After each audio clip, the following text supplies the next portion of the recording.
Hello, so today I'm going to show you how to get your sewing sample ready to go. This is what it looks like when you're done. This is what I have to start out with. This is what you're going to get. And as you can see with this one, I need to put a little piece of tape at the bottom.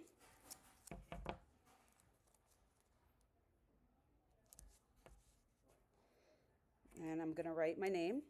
So you're going to write your name, then your period, and let's say your period 1, and then day A or B. Okay? Then you're going to take a ruler. You're going to use chalk, but it's very hard for you to see the chalk, so I'm going to do this demonstration with the marker. It might pull a little bit, but just is what it is. And I'm going to make a line above my name. And then I'm going to use sometimes there's a line on here and sometimes there's not. But there's usually an indent. And I'm going to use the indent to tell me where I want to make the next line. So I'm going to match the indent or the line that's right here on the ruler. It's hard for it to see, but you could see indent, indent, or a line. A lot of times there's a line to determine where I'm going to put my next one. So I'm going to match the indent to my last line, and I'm going to go again. Okay? Then I'm going to do it again one more time. And these are the lines that you're going to use. Oops. These are the lines you're going to use to make your stitches. So one will be the running stitch, one will be the overcast stitch, and the other one will be to help guide you when you're folding down. Very simple, and that's what we are going to do when we're setting up our sewing sample.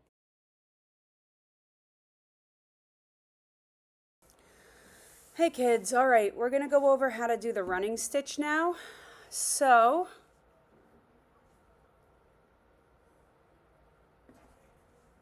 this is your square, and what we're going to do is we're going to take our needle and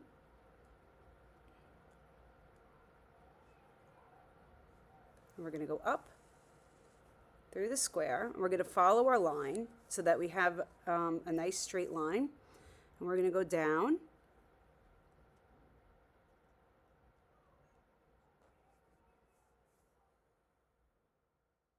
there, and we're going to go very slow. We're going to leave a tiny little space. We're going to go very slow and be very deliberate while we do this. We're not going to be looking at anything else. One of the tricks to doing this is that before you don't just go like this. Before you put your needle through, place the needle tip where you think you want it to be. Look at it first. Say, is this exactly where I want it to be? Is this where I want it? Should it be up a little bit down? Is it exactly where I want it? And then put it through once you've made that decision. And that is how you can be very deliberate about it. Now, of course, I'm looking for it to be perfect, to be even. Do I expect perfection from you? No, because this is probably your first time doing it. Look, I'm not even perfect. Look, I made this one a little bit smaller than this one. And that's okay, but we're aiming for perfection. We're aiming for doing this as perfect as possible, making the line as straight as possible. And I'm just going to go down. It's like going up and down like a dolphin swimming in and out of the ocean. Up and down like a dolphin. So you're going to continue to do this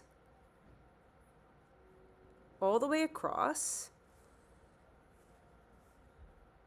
Up and down until you get to the other side, and then I'm going to show you how to knot it. Just going to fast forward this a little bit because I don't think you need to see me do this a bunch of times. Okay, this is the end of the running stitch. Again, you go up, out of the water, back down into the water like a dolphin. You're following the line. I'd point out, it's not perfect. It's as good as I'm going to be able to get it because I'm not perfect at doing this, and neither you're not going to be either. I'm going to be looking for you to be doing your best.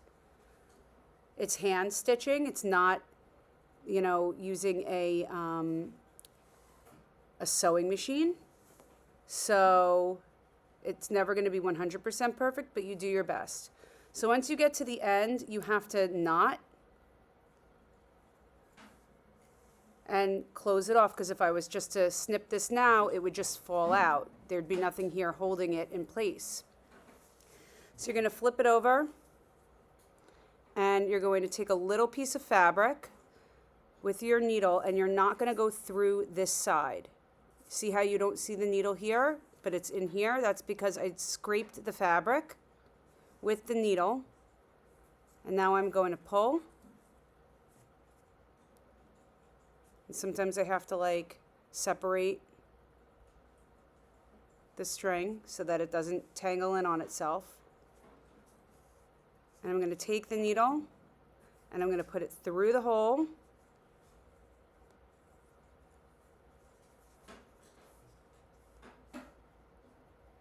Through the hole and pull, and that makes your knot. When you're making your bear, you should consider doing more than just one knot. One knot is probably not going to hold it in place. So I'm going to do it again. Go through the hole and pull. I'm going to do it one more time just so that you can see it. Scrape it. Go through the hole and pull. Now this is secure. This is where I would snip it, and I would start on my next row, which is going to be the back stitch.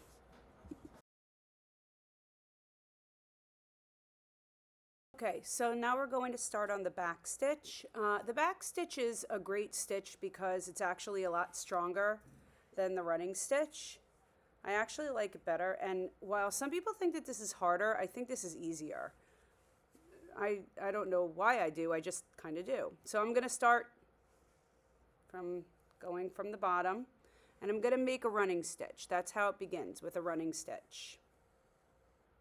So the same way that you always would with a running stitch. And now, instead of doing another running stitch, what I'm going to do is I'm going to find where I want it to be, how long I want the stitch to be. I'm going to go up like I'm going to do a running stitch, but because it's the back stitch, I'm going to go backwards and touch my needle to the back, to the front of the last stitch. You see?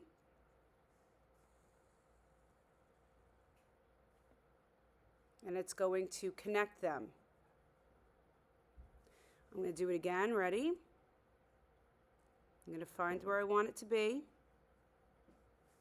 That's where I want it to be. Now, if you put it in and you realize, oh, it's too far away, oh, it's too close, that's fine. Pull it out. Always kind of look at where your needle is before you make the final decision to pull it through, because you can't go back once you've done that. And then I'm going to touch it back to the last stitch, and there it is.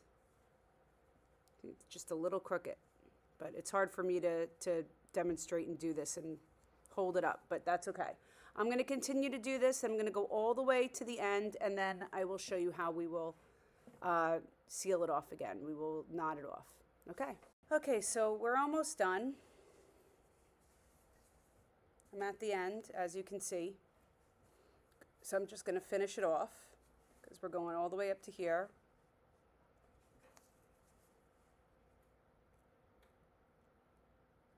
I'm going to put my needle through and go back, touch the last stitch, do it one more time,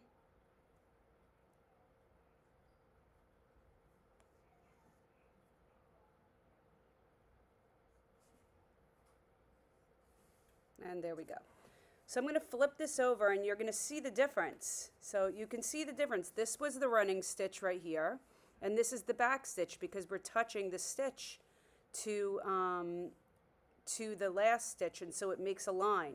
This is why this is a stronger stitch. I like this stitch. It's much better than doing something like this. This is easy to pull apart, and this one very hard to pull apart. You know, it's just a better stitch all around. So we're going to end this stitch with a knot. So again, just like the last time, what we're going to do is we're going to take a little piece of fabric. We're not going to go all the way through. We don't want to see the needle going through this side because we're hiding it. This is the wrong side of the fabric. This is the side of the fabric you don't want showing when it comes to your project. You're going to pull, go through the hole, and that makes the knot. I'm going to do it again. Again, I'm skimming the fabric, not going through both sides, pulling, going through the hole, and pull. And at that point, I just snip it,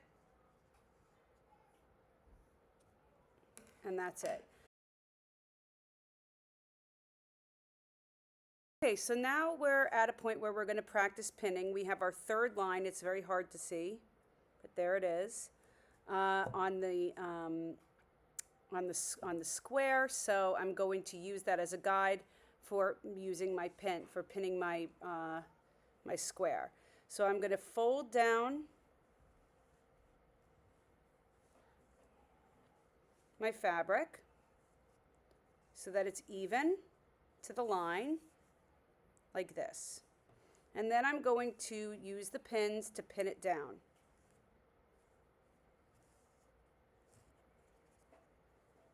And the way that you do that is you take a pin, see it's got the flat side, and you go down all the way through both sides of the fabric. That's the whole point, right? We're trying to pin these two sides together. And then pull it back up through the fabric, and there it is. We've got our first pin in. This is what it should look like. The sharp point should be on the inside because we're going to work on the outside. Again, I'm going to take my pin and I'm going to go down through the bottom,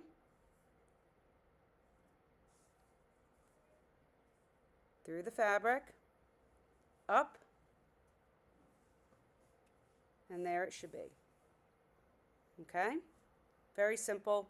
That's how you pin fabric. Okay, so now we are on to the overcast stitch. So that is stitching up along here.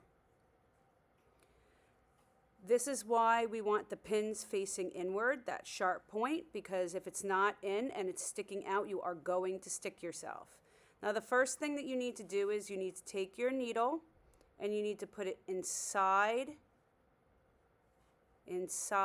the crease here of the two pieces of fabric being held. That's really important. If you don't do that, you're going to have to start all over again. Then you're going to take your thread and you're going to put your thread where you want your stitch to be.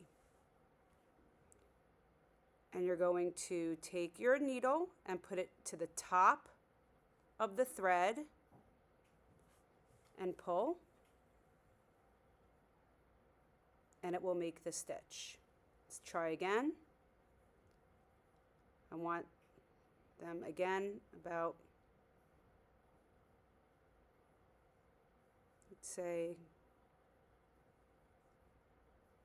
a 1/2 centimeter apart. And this is where I know I want it to be. I'm going to put my needle where the last stitch ended. It can be further when I'm holding the string, the thread, but it needs to be even with this stitch. So here we go. Do my best. It's hard to see when I'm demonstrating. There it is. So I'm going to go all the way down the line, and then I'm going to demonstrate again how to knot it. Same thing as always.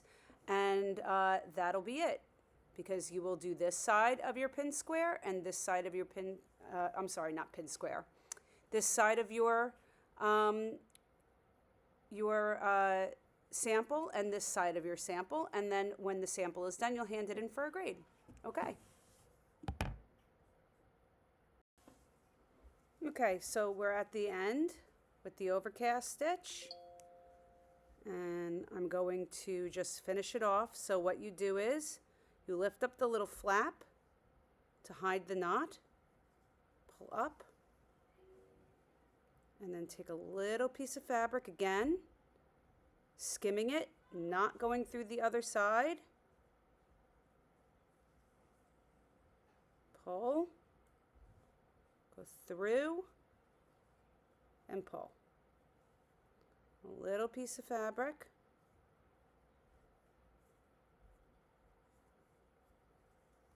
Pull. Sometimes it twists a little. Just do your best to untwist it.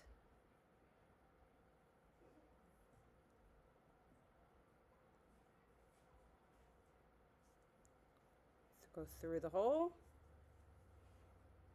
and pull. And now the knot is hidden underneath. So you're going to do it on this side, on this side. You've got your pins inside. You've got your running stitch here. You've got your back stitch here. Okay? And that is what I'm looking for when it comes to this project. All right. We are almost done with our sewing sample now.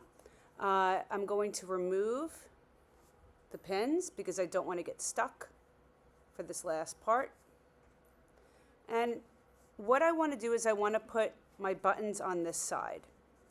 This is the side I'm going to be grading. I'm going to be looking at this stitch, I'm going to be looking at this stitch, and I'm going to be looking at the knots. I had you put the knots on this side so I can grade them. But when we are sewing our actual project, they will be hidden, and I will go over that when our project is actually happening. But this is the side that I'm actually looking at. So let's begin. I'm going to start with 4 holes for a button. So you'll go over to the button bin, you'll take a button, it doesn't matter what color, doesn't matter what size, don't care, but a button with 4 holes and a button with 2 holes. And I'm going to do this demonstration, but I do want to tell you that I am also going to post this really great tutorial with a family and consumer science teacher who did it years ago, who taught you on a very large button. It's like this big, and it's a lot easier to see. So my suggestion is before you do this, you also watch that one. I can only do so much with what we have, and it's very hard to see this thread and this needle, but it's what we've got. So that's why I have that great tutorial. So what you're going to do is you're going to choose the spot that you want the button to go in, and you're going to come from the bottom and you're going to pull, and you see how the button is now attached to the fabric. And now what I'm going to do is I'm going to go to the opposite side of the button, and I'm going to pull my thread all the way through, and I'm going to go back through the original hole and then go to the opposite side, and I'm going to do that 5 times. 1, 2,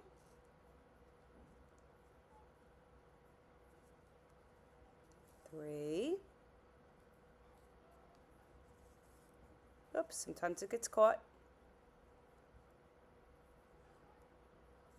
4.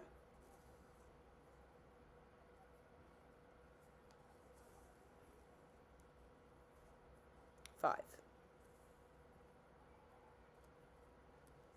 Then I'm going to go to the other side of the button with the opposite holes. I gotta find it. Sometimes it takes a second. There we go. And I'm gonna do the same thing. I'm gonna do 5 stitches, essentially running stitches, through those holes. 1, 2, 3, 4,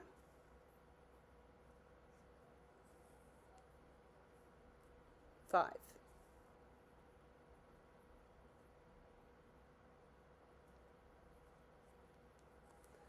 Now, the next thing I want to do is make a shank. And what a shank is, it's just going to lift the button a little bit because buttons need to be a little bit lifted to get into the hole so that they can close up whatever you're trying to close up, a jacket, a shirt, whatever. So I'm going to take my needle and I'm going to put it underneath the button.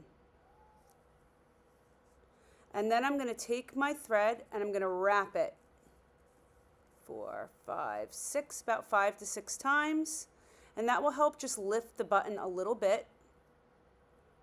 And then I'm going to take my needle and I'm going to go back down through the bottom, underneath where the button is. And now I'm going to secure it with a knot. So again, just like every other time, I'm going to take a little piece of fabric.